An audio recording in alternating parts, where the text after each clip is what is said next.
Welcome to Echoes of the Unknown, the podcast where we'll be exploring some of the world's most fascinating unsolved mysteries. I'm Jack Montgomery, and today we're presenting a special episode that will discuss two separate yet equally perplexing cases that have left communities searching for answers for many years. These intriguing mysteries, one a double murder and the other a disappearance, were brought to our attention by two listeners. Both of them hope will receive a tip that could help at least one of these families finally find the closure they've long sought. The 1983 double homicide of 32-year-old Laurel Wilson and her daughter Erica Payne stands as one of Salem, Oregon's most perplexing cold cases. The details continue to haunt investigators and the local community to this day. The brutal murders occurred in their Brookwood Street home in the Sunny Slope neighborhood of South Salem. Both victims were found shot in their beds, sending immediate shockwaves through the tight-knit community. The timeline of events leading to the discovery of the bodies reveals a complex sequence of activities on March 8, 1983. That Tuesday morning began normally, with Laurel heading to work at the State Treasury Department and her 14-year-old daughter Jennifer going to school. 9-year-old Erica stayed home sick, calling her mother at work around 8:30 a.m. to inform her of her illness. Laurel's movements that day included two lunch outings with coworkers, first at 11 a.m., returning to the office at noon, then accompanying another coworker to lunch before finally leaving work at 1 p.m. to care for Erica. One coworker said everything seemed right as rain when Laurel left. One of the most haunting aspects of this case involves Jennifer Payne, Laurel's older daughter, who had learning disabilities. Upon returning from school that Tuesday, Jennifer found herself alone in the house. She went about her evening routine, watching TV in the living room, warming up leftovers for dinner, and eventually going to bed at 9 p.m., unaware of the terrible tragedy that had occurred. The next morning at 6:30 a.m., she walked into Laurel's bedroom to get a towel and discovered her mother and sister's bodies lying face down with gunshot wounds to the head. In what investigators describe as a psychological defense mechanism, she blocked out the horrific scene and simply went to school without telling anyone. The investigation revealed several crucial details about the timing of the crimes. The murders likely occurred between 1 and 2 p.m. on March 8th, based on an autopsy report showing undigested food in Laurel's stomach, coupled with a friend's unsuccessful attempt to reach her by phone at 2 p.m. At 3 p.m., a witness observed Laurel's car, a 1983 Dodge Colt, parked in the lot of the local Bi-Mart store, though it wasn't reported as abandoned until the following day. The vehicle was later processed for evidence, with police collecting fingerprints, fibers, and various items, including a red coat from the back seat. The personal nature of the crime was evident from the lack of forced entry or signs of struggle, leading investigators to believe the killer was someone familiar to the victims. At 5:30 p.m. on the day of the murders, a man Laurel had been dating called from Atlanta and spoke with Jennifer. He recalled that she seemed upset about her mother's absence.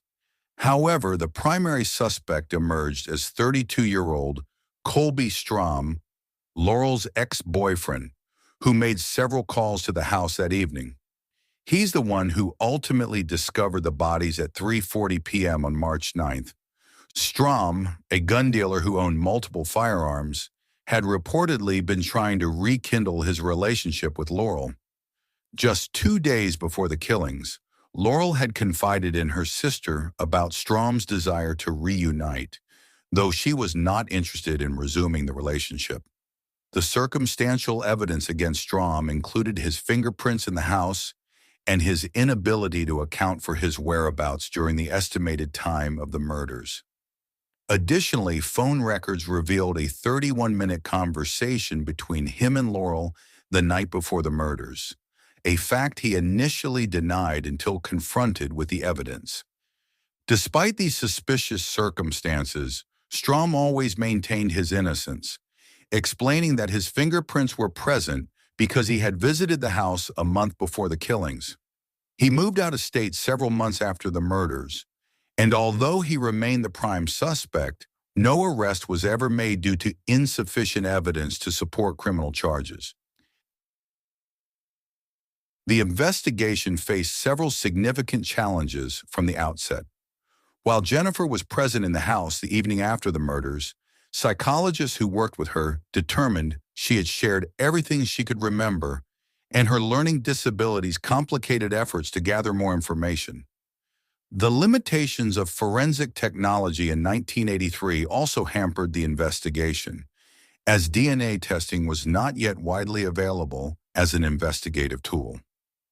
The Salem Police Department has revisited the case multiple times over the years, hoping that technological advances or new information might help solve these murders.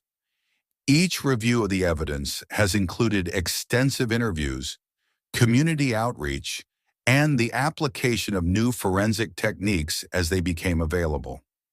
Family members continue to express their pain and hope for resolution through social media, while investigators maintain that even the smallest detail could prove crucial in finally achieving justice for Laurel and Erica.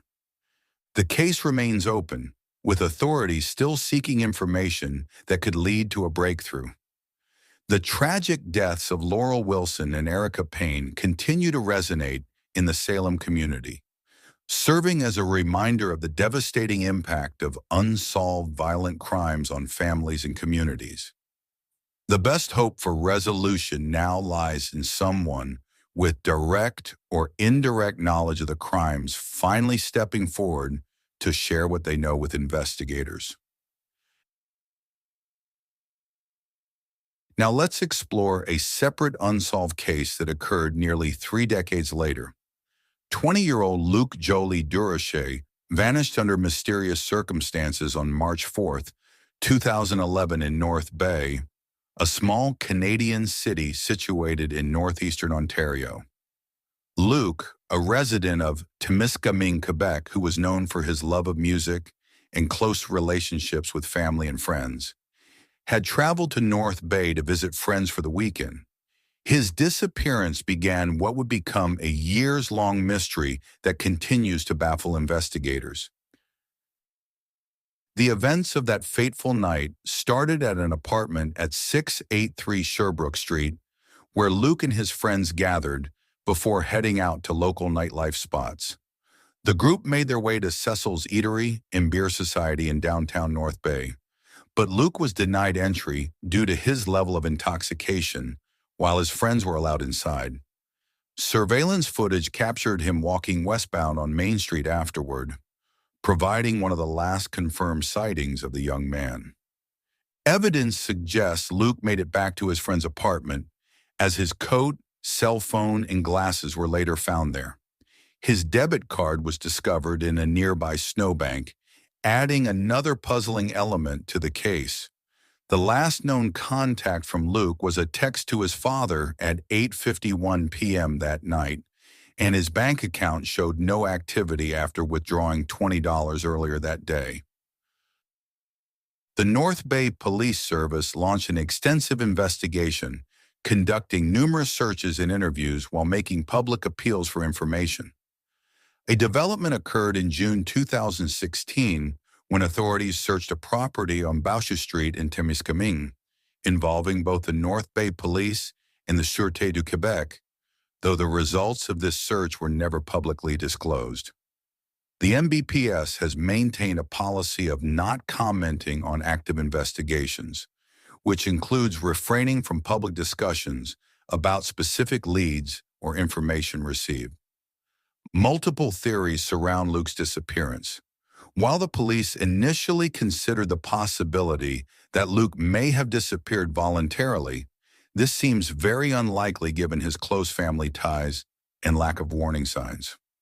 Some believe he may have succumbed to the cold March weather, especially considering his intoxicated state and lack of proper attire after leaving his belongings at the apartment. But that wouldn't explain why Luke's body was never found. However, most investigators suspect foul play, theorizing he encountered one or more dangerous individuals at some point after leaving the bar.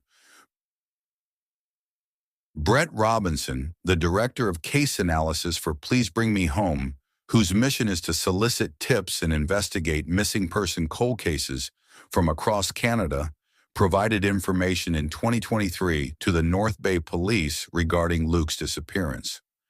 Robinson reported new eyewitness testimony identifying individuals allegedly involved in Luke's disappearance and the disposal of his belongings. He said this information was based on direct eyewitness accounts rather than hearsay. Additionally, Robinson's team conducted searches using cadaver dogs, which identified what were deemed to be areas of interest related to the case. Despite these efforts, no sign of Luke or his remains were found. Luke's family has remained relentlessly active in searching for answers, organizing numerous events and maintaining a strong social media presence. The community has rallied behind these efforts, demonstrating strong support in keeping his case in the public eye and hoping that continued attention might finally yield answers.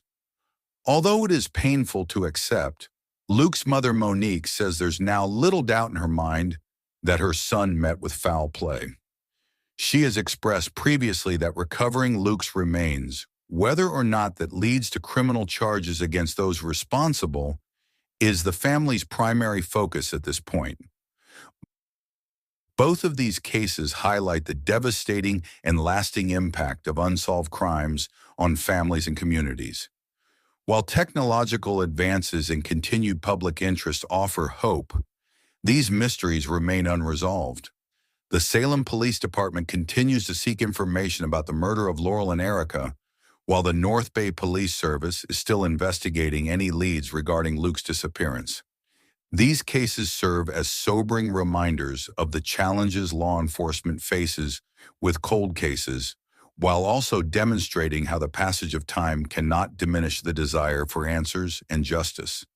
The families affected continue their quest for closure, hoping that someone with crucial information will eventually come forward to help solve these enduring mysteries. Anyone with information about the murder of Laurel Wilson and Erica Payne is urged to contact the Salem Police Department at 503-588-6123. Those with any knowledge about Luke Jolie Duracher's disappearance should contact the North Bay Police Service at 705-497-5555. As an alternative, you can email us at echoesunknownpod@gmail.com. Remember that even the smallest detail could prove crucial in bringing resolution to these long-standing cases and peace to the families who continue to seek answers.